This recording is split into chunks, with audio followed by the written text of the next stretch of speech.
Nous avons déjà abordé sur cette chaîne plusieurs types de matériaux relatifs au plan de travail pour les cuisines, tels que les pierres naturelles. Mais le cœur de notre activité étant la menuiserie sur mesure, il est essentiel que nous vous parlions des différents matériaux utilisés pour construire les meubles et les boiseries en général.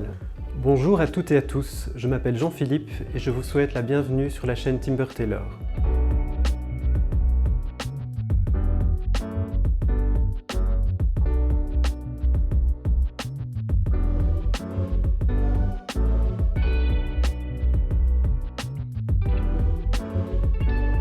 Le bois est un matériel chaleureux et qui peut se marier avec tous les intérieurs, à condition de bien connaître ces différentes variétés, leurs avantages et leurs désavantages, ainsi que les nombreuses utilisations que l'on peut en faire. Sans perdre plus de temps, voici un aperçu des différents types de bois et dérivés que nous utilisons.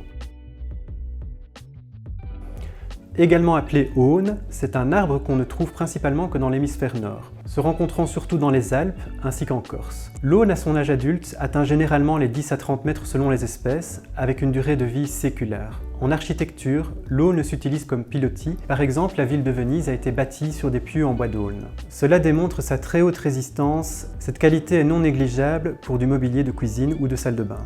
En outre, ce bois se travaille facilement avec une teinte très claire et uniforme sans nœuds qui risqueraient d'apparaître. Nous l'utiliserons la plupart du temps comme base pour des meubles peints lorsqu'il s'agit de projets de type classique. Cela dit, le bois massif reste un matériau vivant dont l'utilisation exclusive ne peut être envisagée si l'on veut que certains éléments du corpus du meuble ne bougent pas sur le long terme. C'est là qu'intervient un deuxième matériau très important, à savoir le MDF.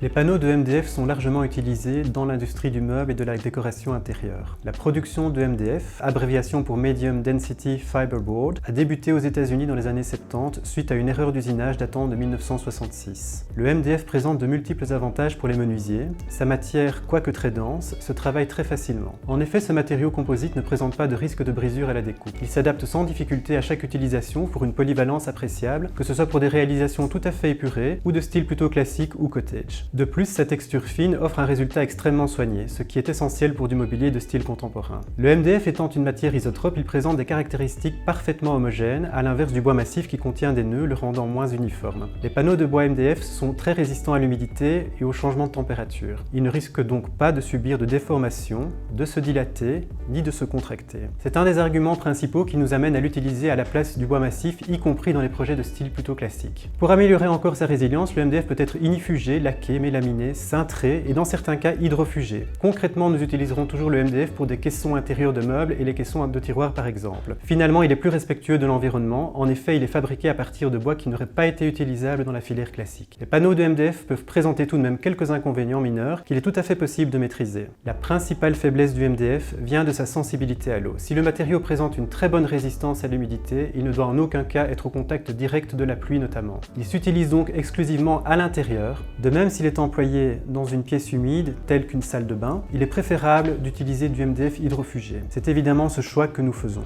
Les caractéristiques compactes du MDF contribuent à le rendre plus lourd que du contreplaqué ou de l'aggloméré. Nous avons appris au fil du temps à composer avec cette caractéristique afin de rendre le travail de nos installateurs plus facile.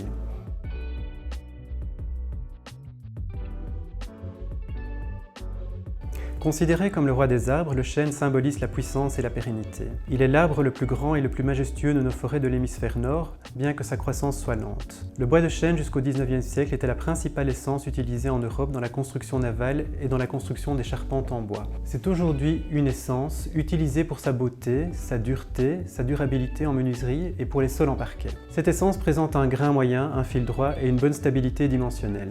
Je réserve un chapitre entier de cette capsule au chêne car il est utilisé dans un très grand nombre de nos projets. Nous utiliserons tantôt du chêne massif, tantôt du chêne plaqué sur MDF. L'utilisation du chêne massif plutôt que du chêne plaqué suit à peu de choses près la même logique que l'utilisation de l'aune peint et du MDF peint. Dans le cadre de projets plus classiques avec des portes à cadre et des moulures, la proportion de chêne massif va augmenter. À l'opposé, plus le projet sera de type contemporain avec des lignes épurées et de grandes surfaces planes et homogènes, nous allons utiliser plus de plaquage de chêne. Tout comme pour les projets en bois peint et en MDF peint, nous voulons que les caissons intérieurs et les corpus de meubles soient dans un matériau stable. C'est pourquoi nous les réalisons réaliseront toujours en plaquage de chêne, même si le projet a un look classique à l'extérieur. Au niveau des teintes du bois, notre atelier propose un éventail de finitions allant du plus clair au plus foncé. Nous privilégions les vernis mat ou satinés, même si les demandes sont diverses et variées, nous constatons sur le long terme que ce sont les teintes de chêne claires qui sont demandées sur une très large majorité des projets. C'est pourquoi nous en avons développé plusieurs. Nous pouvons également réaliser des projets avec des textures de chêne différentes et plus spécifiques comme du chêne brossé ou écrasé, mais là aussi sur le long terme, nous constatons que c'est un chêne plutôt lisse qui reste le plus demandé.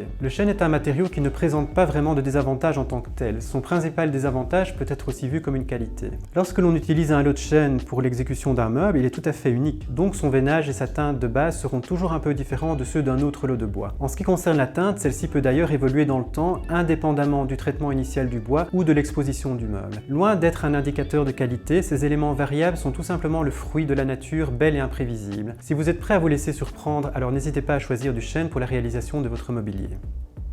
L'intérêt croissant pour la menuiserie sur mesure et un engouement de plus en plus important pour la décoration en général a généré une explosion de créativité tant au niveau du public que des professionnels. D'anciennes essences de bois connaissent un regain d'intérêt, comme le noyer, des essences moins connues comme le mélèze deviennent très à la mode, et certains fournisseurs créent même des plaquages de bois inédits par la transformation ou le mélange d'autres bois.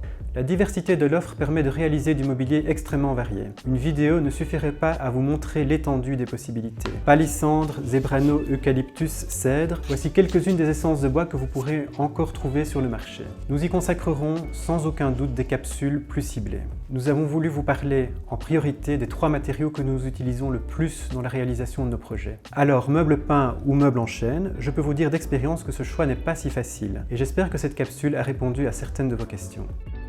Cette vidéo est maintenant terminée. Si vous êtes intéressé par l'aménagement d'intérieur, je vous invite à vous abonner à la chaîne et de cliquer sur la cloche afin de ne pas rater la sortie de nos futurs épisodes. Merci pour vos pouces bleus et vos soutiens. À très bientôt pour une nouvelle vidéo.